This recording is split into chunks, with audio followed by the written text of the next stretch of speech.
Welcome to the season 2 finale of the Beyond Average podcast, where we go beyond revenue and talk about what really builds enterprise. I'm Kristin Carlson, and joining me today is Stacy Sechrist, for consulting business. Yes. So thank you, Kristen. Looking forward to this conversation. Um, but the company really got started as like a culmination of 30 years worth of living, to be quite honest. Um, I have always been helping individuals, trying to help individuals. And eventually, after having been a mental health therapist, a coach, worked in a lot of different environments, of course, also living my own life. I was a teenage mom, and when I had my first child as a teenager, it caused me to look at life differently, and it caused me to want to be able to have better, feel better, and just do better than I was doing. And I wasn't really thinking about that before I had my son. So as I moved into doing better for myself, for my son, moved into a career as a mental health therapist in lots of different environments, then eventually moved through supervisory roles into multiple executive roles in different organizations, I began to see that people could know all the things. I could know all the things. I had a unique experience of living experientially through doing work for myself to try to change my thoughts, change my emotions, change how I was showing up. But that didn't mean I was actually able to do it. And in organizations, you've got the people, and the people are the largest capital that we have in organizations, right? When you have employees. And so there wasn't always this focus on these are people showing up who have these full lives outside of it. And stress has grown over the years in a multitude of ways. And so those two worlds sort of converged at some point years ago, where I realized while it may look separate in many ways, it's really not. The details can be a little different, but it's really not, regardless of your role, because we all have multiple roles, whether you're a parent, a partner, an executive, whether you're an employee who does or doesn't have aspirations of doing something different. Helping people and organizations to function better through human functioning was really where it sort of all converged.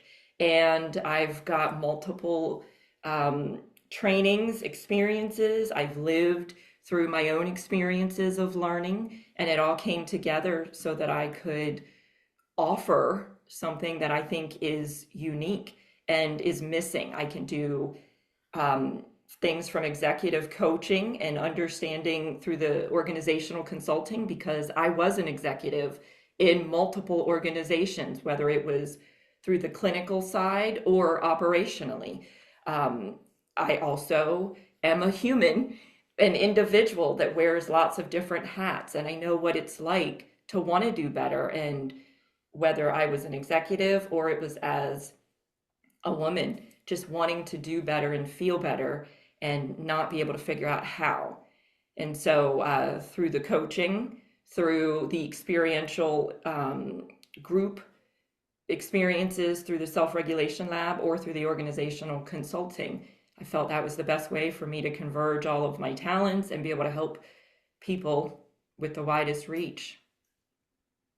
So looking back at your career, were there some milestones or mentors along the way that really helped shape the direction you wanted to go in your career?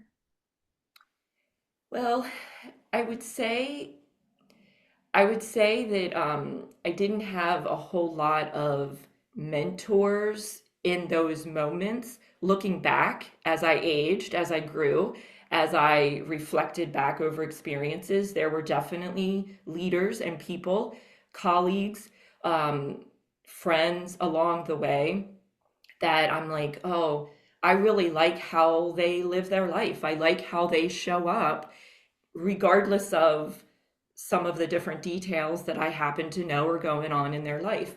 And I would try to emulate myself and some of my showing up after them. However, there have been a whole lot of experiences where it felt just super hard. I felt like I was converging worlds where sometimes I just didn't either have the right language because I might be speaking from the standpoint of someone who'd been a mental health therapist for a long time and I understood people, but I might be new into the business world.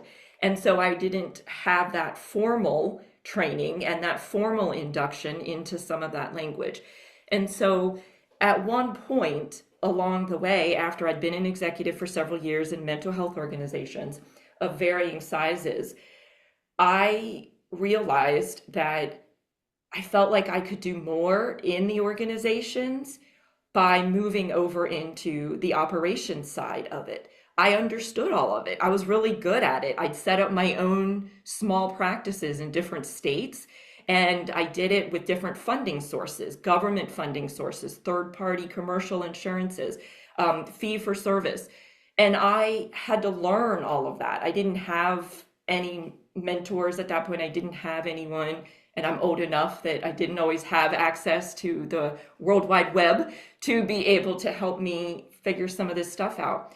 And so I thought, I actually am good at a couple different things. I've had a lot of feedback that I do what I do well because I put my whole heart into it and I'm intentional about it. I also have always been hesitantly willing, but willing to admit when I was wrong. And so being able to be a human and show up in a space of curiosity and growing and willing to look at myself, I realized I think I can do more for organizations than I'm doing, but I'm still helping people.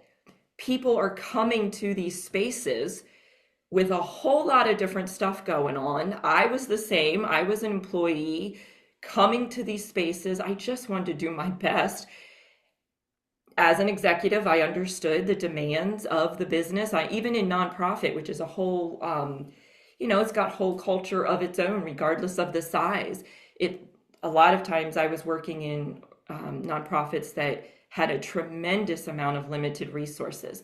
And the pressures of being able to balance whatever you have going on personally in an environment where you actually saw a lot of the same types of humanistic issues playing out inside the business and juggling so much, so many different roles, seeing the heart of people consistently through the work that you do and having such tremendous financial limitations while you had such high regulations. um, it really did. They were environments that really mimicked a lot of what people were experiencing, we were experiencing personally. And so I started to work to move in that direction to be able to help others understand what I already knew, which was I could help them, but I needed them to be able to look beyond my license. I needed them to look beyond the fact that they saw me as just a mental health therapist, just as a clinical supervisor. And eventually I was able to make that transition over into operations, and that was pretty instrumental in my personal and professional growth and realizing the convergence of how I could help people.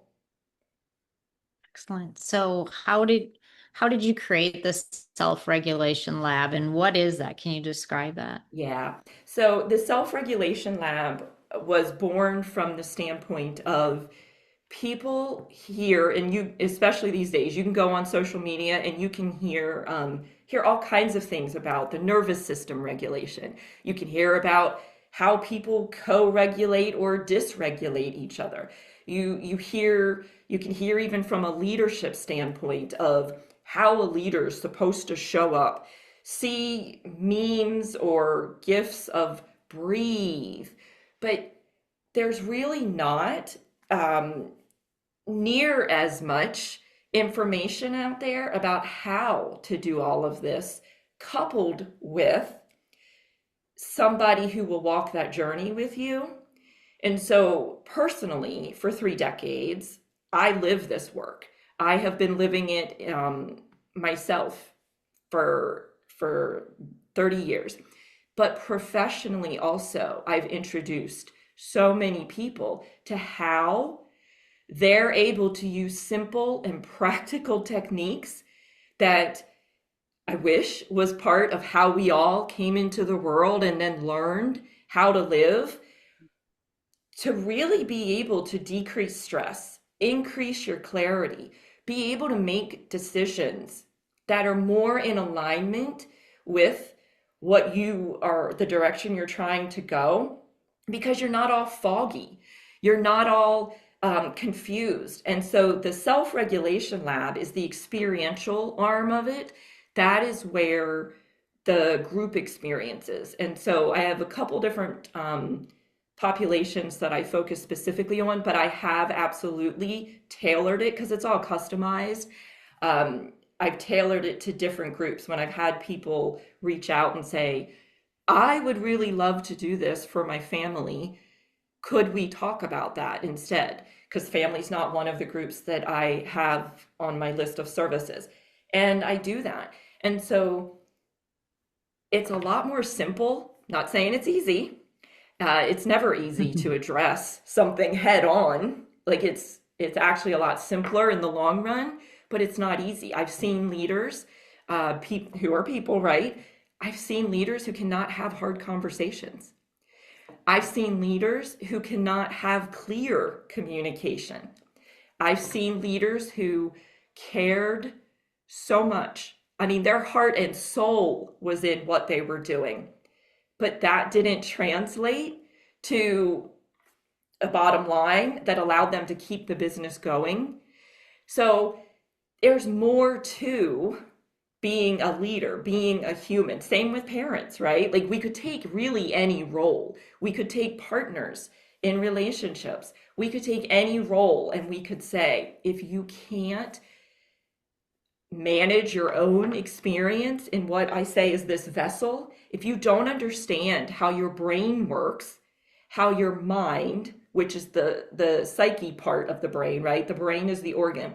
If you don't understand how they work relative to your body, the rest of your body, because it's part of your body, if you don't understand how those things play off each other, how you can very quickly give them attention, listen to what the messaging is, if you can't tolerate the discomfort, because there's a lot of people that people aren't really taught how to handle the sensations in their body.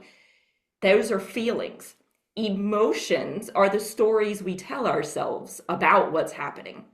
So if you don't know how, if you don't even know that those are things, if you don't know how to address them, if you don't understand that your subconscious runs 85% of what you do, and the conscious mind, which is the part you hear the most, only is in charge of 10% of what you do, and you don't have a clue how to work with any of this, then you're going to be at a limited state of reaching goals.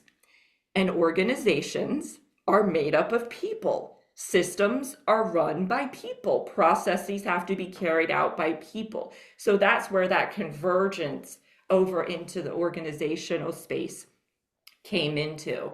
And as you can tell, I get all excited. I get all excited about it because it makes sense. So many times people think something doesn't make sense, that behavior doesn't make sense. It really does, but it requires a mutuality that can be missing in all types of relationships, but specifically an understanding of oneself in a very different way than especially business leaders have really thought about before. It was sort of in the last so many years, it was those soft skills that started to move forward. These aren't soft skills. These these are Core very, skills. yes, they will all translate over into the bottom line in a heartbeat with turnover, decreasing the risk and the liability of organizations, um, by increasing the clarity that employees have, having a leader. I mean, it can go, if this could go on and on because of all the different paths that it could take. Um, but it's really exciting, and it's pretty simple. Like I said, it's not easy, but it's pretty simple stuff. So the self-regulation lab is where I bring groups of people together based on who the facilitator wants to invite. And we spend time, depending on how much time and what direction they want to go, in living into these techniques and applying them practically and learning them, and then continuing to navigate that as it implements into someone's life, culture, depending on what we're talking about. So, would you have a success story that you could share with us? One of the companies or leaders you've worked with? Sure. So I have, the first person that comes to mind. It's very impressive. I always find it so impressive when somebody, I always say, does their work, because, like I said, it's simple, but it's not easy. Nothing is easy. Reaching any goal is never going to be easy. So there's a particular executive in a wealth management organization that I am working with, in South Florida, and he came to me because of burnout, and he had realized that he was, what he later termed, he was operating at 100%, but it didn't feel like 100% because he realized later, working with me, that he'd been trying to operate at like 150%. So from his standpoint, he was experiencing a lack of engagement. He was exhausted and tired. He couldn't focus. He could tell that his performance, which he was measuring based on how into it, how invested, how engaged, which we see, right? Like, we see that a lot with employees, how engaged he was now relative to the then, as he compared it. And so he started working with me while we also looked at the rest of his life, because it's really about a lifestyle change, a mindset change. You don't have to give up things per se. You don't even always have to add things, but you do have to become intentional. And that's what I help people do. So we worked together for 6 months. During that 6 months, he actually ended up taking a bit of a break from the organization so that he could really give some concerted effort and focus to his journey of recovery. And then he rejoined the organization in his role. And what he found was that while he, of course, felt a lot better and was able to think clearer, and he was able to uh, really be able to become clearer on his goals, he spent more time with his family.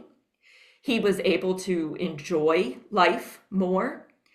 And of course, when it was time to go back, as we were talking about transitioning back, he had trepidation that he was going to lose all of that, right?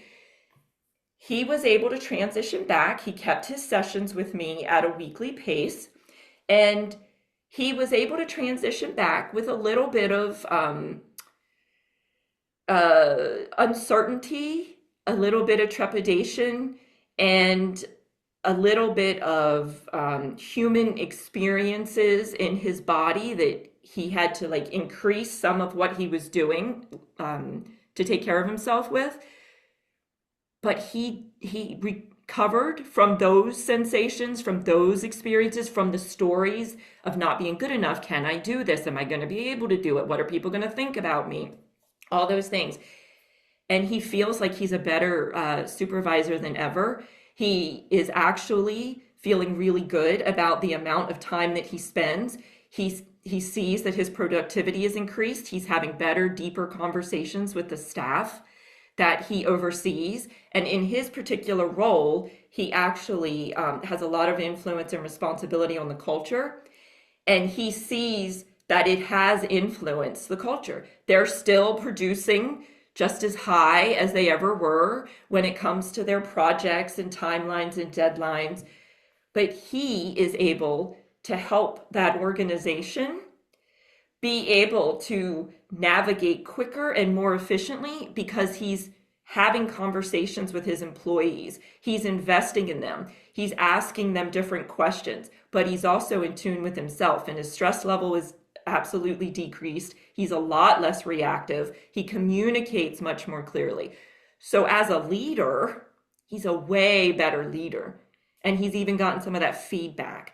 And so that warms my heart. I absolutely love when I get the chance to hear how somebody is living into their life more intentionally, but also how it ends up trickling out and impacting other people and inspires other people to make some changes. Right. Right. And can grow better leaders within that organization. So was there a trigger point? Was there a health issue, or was there something that happened to force him to reflect, or was he just, kind of in survival mode and wanting preserver sent over to him? I'd actually say both. So I would say most people live in survival mode unless you are being intentional about how you're navigating the relationship you have with yourself, with the understanding that it absolutely impacts how you show up in every other area of your life. It's just the chronic stress and overwhelm, the burnout that exists today across all industries is at an all-time high. And so I would say, yes, he was definitely in survival mode for a long time.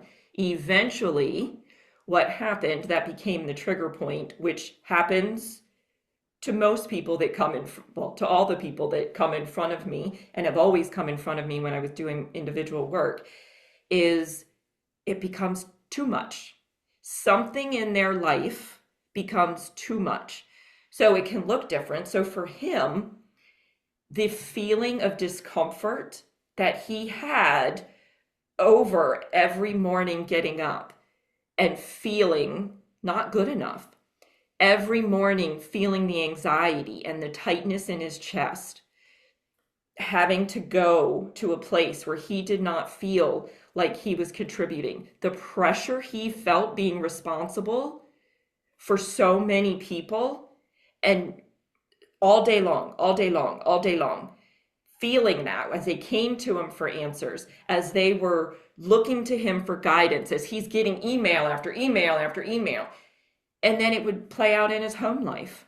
So there started to be relationship issues in his home environment. And none of these things were new per se, but it was stuff where over time he hadn't necessarily seen it all happening. And the trigger point was when it just too much. It became too much for him to hold. And he could feel himself having trouble functioning, but functioning defined by this is what my life needs to look like. This is what it looked like before. It's not looking like that now. Something has to change, which is generally a high level story for everybody. Right. Awesome. Well, Stacy, thank you so much for joining us. Do you have any last words of wisdom for people that may be listening to this and needing that life preserver? Oh, yeah. Well, first of all, it makes total sense. Like a lot of times we think we're crazy. We think we're not doing it good enough. We think we're alone. And the truth is, the feeling alone can make us feel even worse.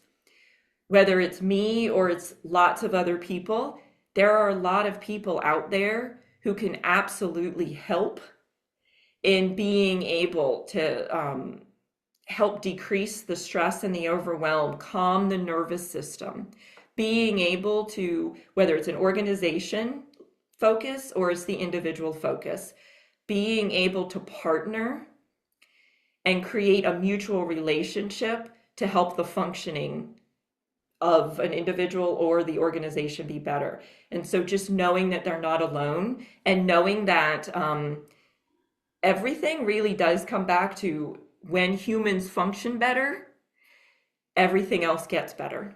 I just want to thank you for joining us today and sharing all your wisdom. And I really hope that the people listening to this will really take this to heart, right? That there is a way out. There's a way to improve your life and to change that burnout to success.